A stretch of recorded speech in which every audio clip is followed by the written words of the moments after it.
Welcome to day number 14 of our 28-day challenge. Today is making this practice your own. The first step in making this practice your own is to learn it.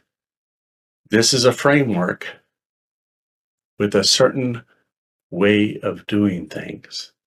It is time tested. So spend some time practicing it, embodying it, learning it, like learning how to ride a bike.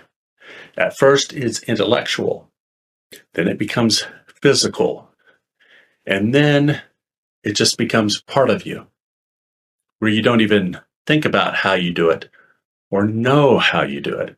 You just do it. So get to that point with this practice framework. That may take weeks, it may take months, it may take years. Some point along the way, and probably many points along the way, you'll discover that you want to vary things a little bit. It might be where you don't have time to do the whole thing, so you just want to do the start and the end. Or you want to do the start, a few Qigong exercises, and the end. Or just one Qigong exercise by itself. And so you just try to relax as well as you can and come back as well as you can at the end.